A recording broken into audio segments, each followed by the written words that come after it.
Buenos días, Egunon. Egunon, lehenik eta behin, eskerrak eman nahi dizkizu gonbidapenarengatik. Gainera, hain zuzen ere, aipatzen ari ginen nola ari garen berreskuratzen gaur egun networking deritzon hori, ez da, beraz bereziki atsegina da, hemen egotea zuekin guztiekin, berriro ere kongresu batean, aurrez aurre. Aurkezpenaren ostean, esateko geratzen zaidana, da azkeneko 25-30 urte hauetan, ogibidean aritu nahi zen honetan, zein izan da nire ondorio nagusia? Adieraziko dizudana, ulertu dezakezu ikasi dudan gutxi horren laburpen bezala. Saiatuko naiz, batez ere eskaintzen, baliagarria izango zuen. Zerbait kontuan izan da, batez ere enplegu zerbitzu publikoen ikuspegitik. Nik ez dut itzengo ekonomiaren aldagaiei buruz, ez dut itzengo horrelako alderdiez, baizik eta enplegagarritasuna hobetzeaz. Hau da, nola hobetu, zerbitzua lanez aldatu nahi dutenentzat edo lan bila ari direnentzat. Eta hitz egingo dut hor tartean sartzen diren prozesuez.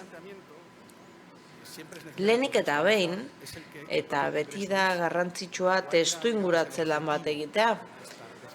Eta kontuan izan behar du zein den helburua, berrikuntzak identifikatzea, ez da? Beti ikuspegi integratzaile batekin, eta ez jarri soilik begirada laneratzen, baizik eta ibilbideen ikuspegi global batean. Aldi berean, bilatzen duguna da, ikuspegi trascendente bat lortzea. Zerbitzu ezari garenean, normalean programaka, lurraldeka, kolektiboka lan egiten dugu. Helburua litzateke hemen ikuspegi integratu bat izatea. Eta, alegina izango litzateke erabiltzailea, pertsona fisikoa, enpresa, gure erabakien erdigunean jartzea. Eta, hemen sortzen den lehenengo gaia, eta hemendik ere nire zalantzak, sortzen den lehenengo zalantza da, hain zuzen ere, ulertu behar dugula gaia oso konplexua dela. Enplegua ez da, soilik ekonomiaren aldagai bat, ez, askoz gehiago da, erabakien batuketa bada. Pertsona batek hartzen dituen erabakiena, ikasi nahi duena erabakitzen duenean, helburu profesional batzuk jartzen dizkeunean bere buruari, enpresek hartzen dituzten erabakiak ere, nun dituzte adibidez, haien lehiakortasun abantailak, ezta? Eta baita ere, sozialki, solas publiko horietan, administrazio publikoarekin, parte hartzen duten eragilek erabakiak hartzen dituzte. Beraz, hori guztia, erabaki horiek guztiak, ulertu behar ditugu konplexutasun horren parte gisa, eta konplexua izateaz gain egokitu egiten da. Denak besteak egiten duenen arabera egokituz doazelako, eta arauen arabera kokatzen dira enpresa, pertsonaten erabakien ondorioz kokatzen da ondokoa. Enpresa batek egiten duenaren arabera kokatzen dira baitako langileak, eta abarrezta. Beraz, gaia berez bere osotasunean konplexua izateaz gain eragileak autonoma direlako gainera elkarre eragin bat dago, eta horrexegatik esaten du konplexua dela, baina aldi berean egokitu egiten dela. Eta ez dugu denbora kontzeptu guztietan sakontzeko. Eta saiatu naiz, pantailakada bakoitzan aurkitzen gai honetan, sakondu duen norbaiten ekarpen bat. Kasu honetan, Arthur Batra dugu hemen konplexutasunan nabigatzen bere lanarekin, eta nabigatzea, noski, ez da termino klasiko horretan ulertza, baizik eta ulertzea eta saiatzen egokitzea. Kasu honetan, erabakiak hartzeko prozesu horiek. Zer gertatzen da erabakiak hartzeko prozesu horietan, gaur egun zailtasun handia eta dela konplexutasun handiagoak. Ez digu balio buka ingurunearen deskribapen horrek, ez da? Urrengo konplexutasun mailara iritsi gara, bani ingurune deritzoten horretara. Ulertezina da, ez da lineala, antxitatez betea, hauskorra da,